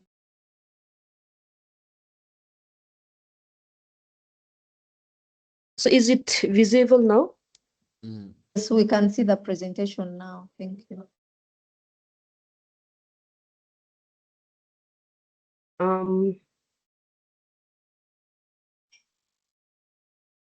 Okay, thank you. Like I mentioned, like Sheila mentioned, I'll be presenting on experiences from Bhutan on the REDD journey. So before that, I think Bhutan may be new to a lot of people joining the webinar, so I'll just like to start briefly by explaining where Bhutan is. It is a small country in between India and China, and we have around 69.7% country under forest cover. Bhutan's forest spans over a steep altitude gradient from around 100 meters to about 7,500 meters within just like 150 kilometers, making it very biodiverse and ecological significant. This strong base forms the foundation of our REDD implementation. Building on the strong foundation of the resources, Bhutan has embraced REDD Plus as a strategic option to ensure that these natural assets are sustainably managed while contributing to national goals and global goals. So Bhutan's engagement in REDD is clearly guided by national priorities. It supports our climate commitment under the Paris Agreement by helping maintain our carbon negative status. At the same time, it strengthens forest governance by improving policies, monitoring systems, and the overall management of resources. Importantly, it also creates opportunities to assist the result-based finance that we discussed earlier in the webinar. Bhutan's REDD journey started in 2010 through a UN REDD program, and since then, the focus has gradually evolved over the years from building a REDD readiness and implementation system to strengthening our MRB and aligning the REDD reporting to the ETF, as we discussed earlier. This transition, this transition required stronger integration between the NFMS, the inventory system, and the REDD result reporting. However, you have been able to progress quite well. Like we discussed, the REDD elements we have in place, the REDD elements. But like Keisha mentioned, maybe we will formally submit the national strategy and action plan to the UNFCCC for uploading in the website. This transition, like you mentioned, we have seen significant progress over the years from developing legal and policy reforms which support the REDD system in Bhutan. and also like enhancing the forest management system, strengthening the forest management system through the development of the Forest and Nature Conservation Management Code of Bhutan, through the development of all the required infrastructure and institutional capacity that Bhutan would require to implement the REDD. So it's been around 14 years since we implemented REDD, and these systems now directly support the REDD plus reporting under the ETF and other reportings system that we require right now. As we all know, and we discussed earlier, like if we need to avail result-based payment or any performance-based payment, we need to report, we need to submit the REDD TA. Bhutan has submitted the REDD TA as part of the first BTR in 2024.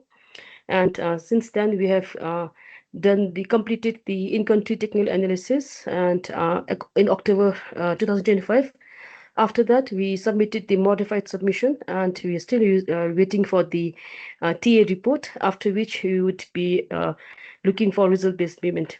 So one of the key experiences that we gained during the implementation of REDD is strengthening linkages between the FRAL and GH inventory, improving consistency, enhancing transparency, and learning to align the reporting requirements under the ETF. Despite that, we experienced some challenges, like we discussed earlier. There are several challenges, one of which is the methodological alignment challenges between the REDD, FRAL, and the GH inventory system. In ensuring the consistency while updating the data and methods under the ETF requirements, and need for clear mapping of terminology and reporting category across the systems. These challenges are common, I think, for most of the countries. However, the REDD and the ETF process have also created new opportunities, especially with respect to Bhutan. We're looking at improved access to result-based finance from GCF, TFF, and other avenues. Entry into the carbon market, strong institutional arrangement or integration between the REDD plus, GH inventory, and the ETF reporting system. Bhutan is well positioned right now to benefit from this development due to our strong forest cover and the rich journey and the strengthened capacity over the last 15 years during the implementation of REDD readiness phase and after that. So the first, like I mentioned earlier, is the REDD result-based payment. For the REDD plus result-based payment, in the REDD tier that we submitted, we reported our progress from 2015 to 2023, and wherein we identified some steps for improvement of the REDD TA, which we would be doing. We are also looking at other avenues for accessing finance through REDD, one of which is the HFLD carbon crediting system, for which we have already submitted the TRIS document, and we are currently in the process of hiring the BV body and starting the audit. And we're also exploring other avenues like FCLCP and the feasibility assessment for joining the TFF. And one important is the assessing finance for implementation of the REDD strategy and action plan. While we developed the strategy and action plan in 2020, we have not been able to fully implement the REDD strategy, but we have mainstreamed the strategy into the 5-year planning of the department, the NDC and BISAP, and implemented through the projects. But we are yet to get a full funded project proposal for implementation of REDD strategy.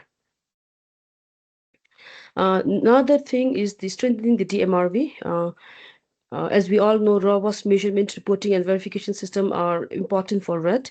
So Bhutan is strengthening our national forest monitoring system and slowly moving towards integrating the traditional MRV to our digital MRV and the digital MRV to improve transparency, efficiency, and credibility, especially important for international reporting and accessing result-based finance. Another would be the next, another important step for Bhutan is scaling implementation through partnership. We know that if we need to scale REDD Plus, it requires strong collaboration across sectors and levels, from national agencies to local communities. So Bhutan is leveraging on the international partnership to bring in technical expertise, financing, and innovation to deliver impact on the ground. So We have tried to keep our presentation brief and not technical, but if we get opportunity to maybe share a little more on the REDD and the technical aspects in some other webinar sessions, we will be more than welcome to present. But from the journey so far, we in Bhutan's experiences shows that transitioning REDD reporting into the ETF is not only a technical expertise but also an institutional and capacity building process, which provided continuous improving opportunities. So we are gradually moving from standalone REDD plus reporting towards an integrated system, ensuring consistencies between the different reporting systems. It required, like I mentioned, continued collaboration, stronger system, and sustained capacity building. So ultimately, in Bhutan, our goal is to ensure that REDD reporting is robust, transparent, and directly contribute to climate action and forest benefits on the ground. Thank you so much. Thank you so much for the very, very summarized and concrete on your journey. And we really appreciate that you have really shared. And I think why we brought Bhutan to share with us, it's because I think now Anglophone African countries are able to be encouraged that the journey might be long, but it can be done. And we really appreciate that. I would like to ask if there are any questions. Bob, you have a question in the chat.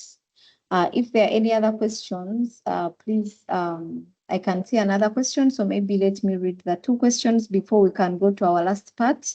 Before exploring on SBAE, what methodology were you using to collect data? That is a question to Bob.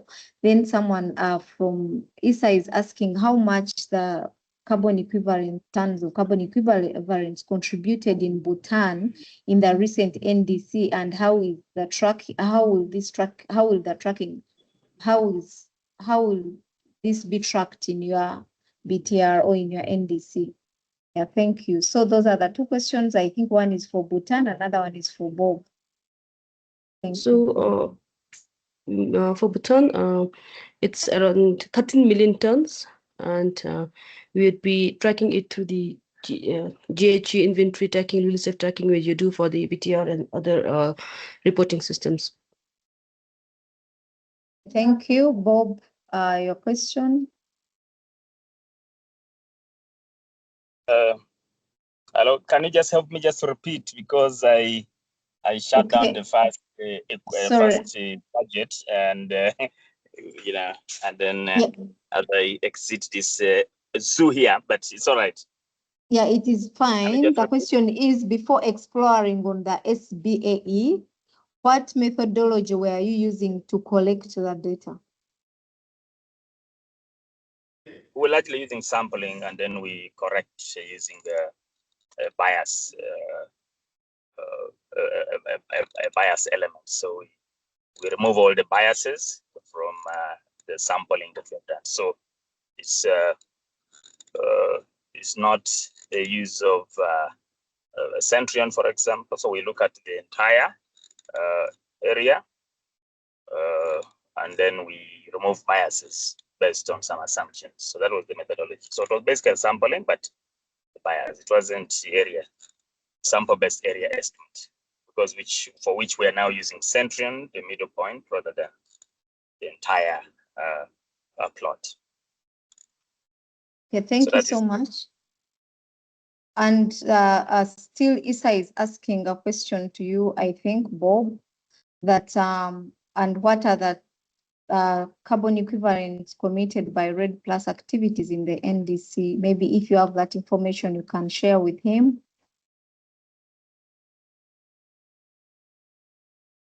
And maybe this is for Bhutan, because it's the same Isa asking. Maybe it's a follow-up question on the answer that Bhutan gave.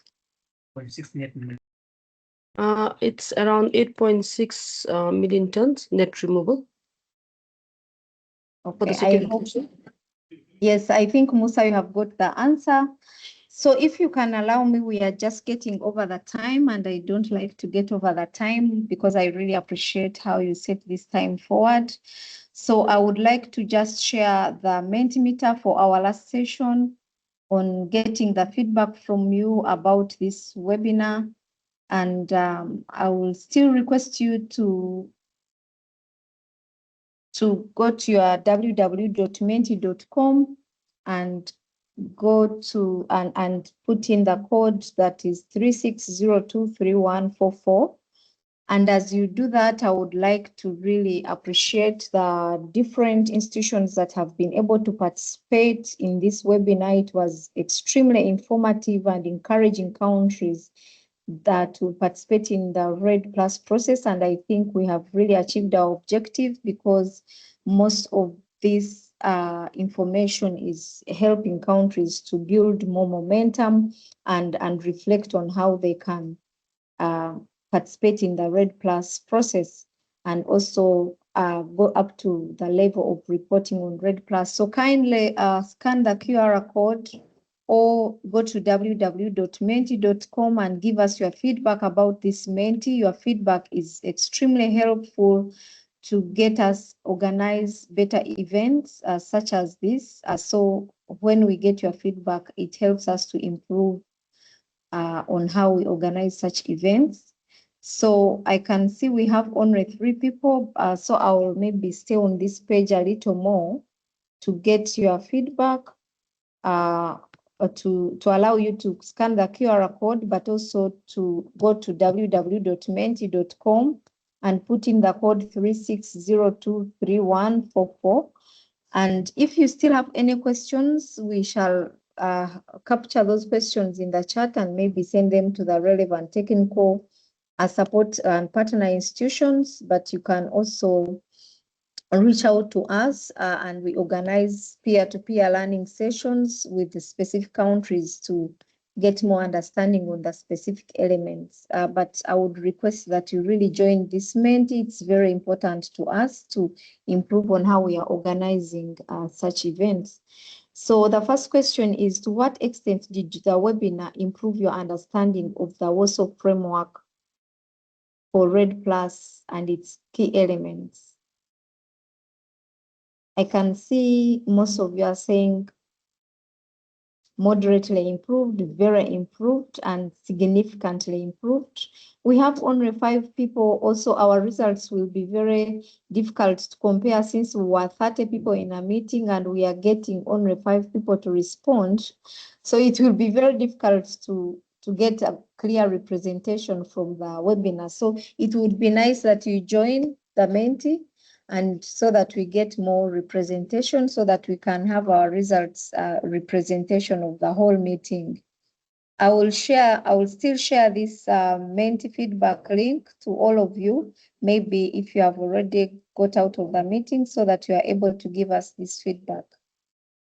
And the second question is, to what extent did this webinar improve your understanding of how REDD+ results can be reported through a technical annex in BTR under ETF, or how does this relate with to the REDD result payments? So I can see some of you are saying slightly improved.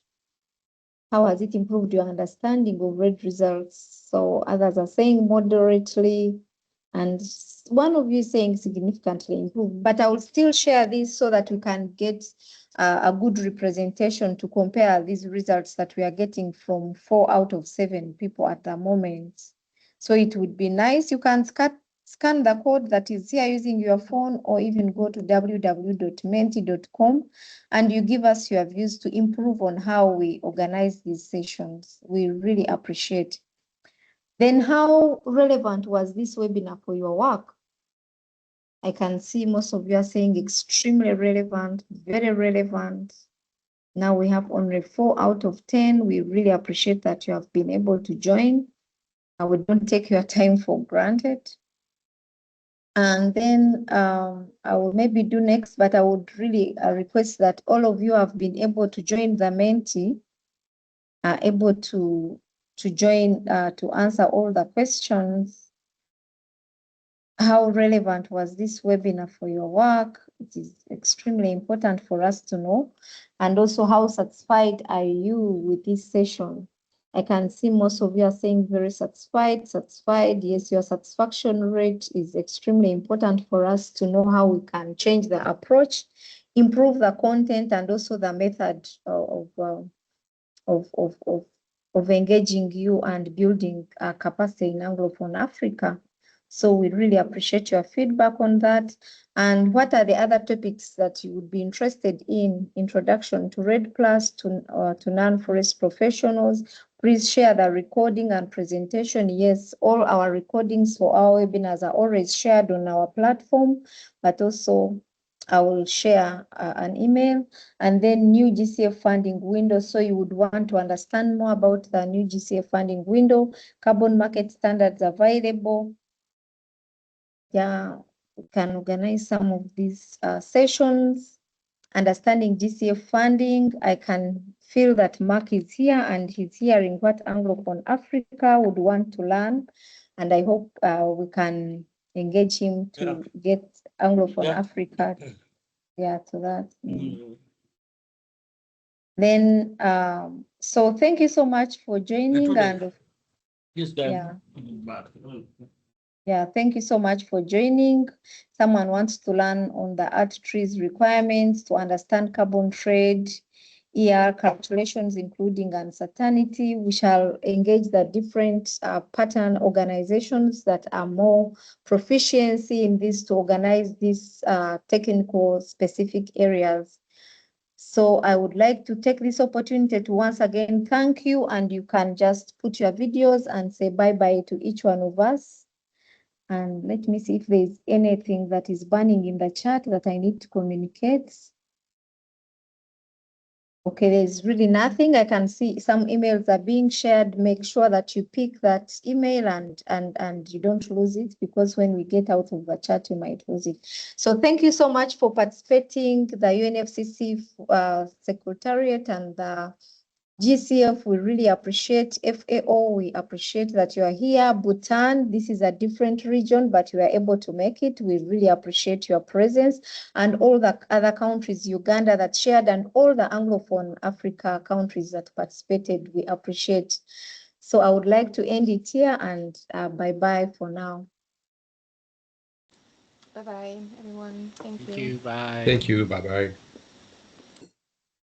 Bye. Thank you. Bye. Thank you.